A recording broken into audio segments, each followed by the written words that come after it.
Tradition and Wisdom, Fall, 2011, Quarter at a Glance. The lessons for this quarter cover the theme of wisdom in 2 units.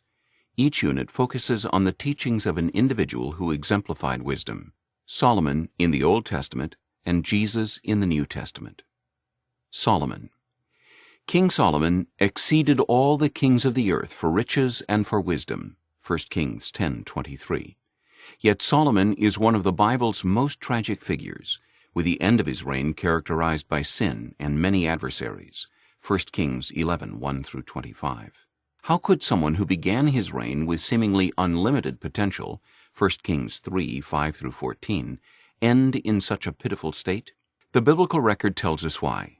For it came to pass, when Solomon was old, that his wives turned away his heart after other gods, and his heart was not perfect with the Lord his God, as was the heart of David his father, 1 Kings 11:4.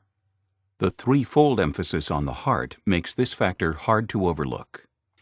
Even the wisest man in history will find nothing but futility, or vanity to use Solomon's word in Ecclesiastes, if his heart is not right with God. Any gift of God, not just wisdom, is useless if the recipient is not in close fellowship with the giver. And that was Solomon's downfall.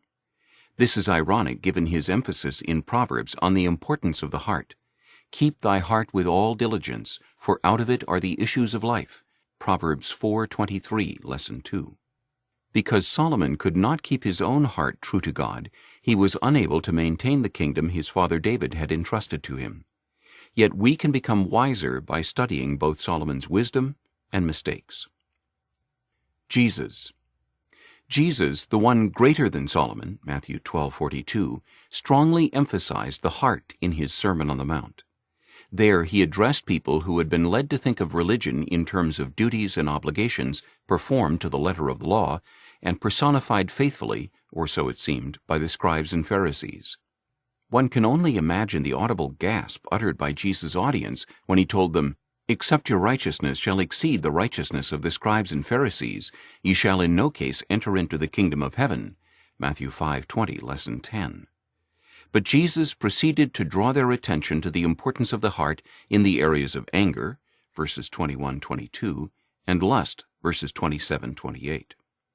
The heart behind our deeds is what matters, Lesson 12.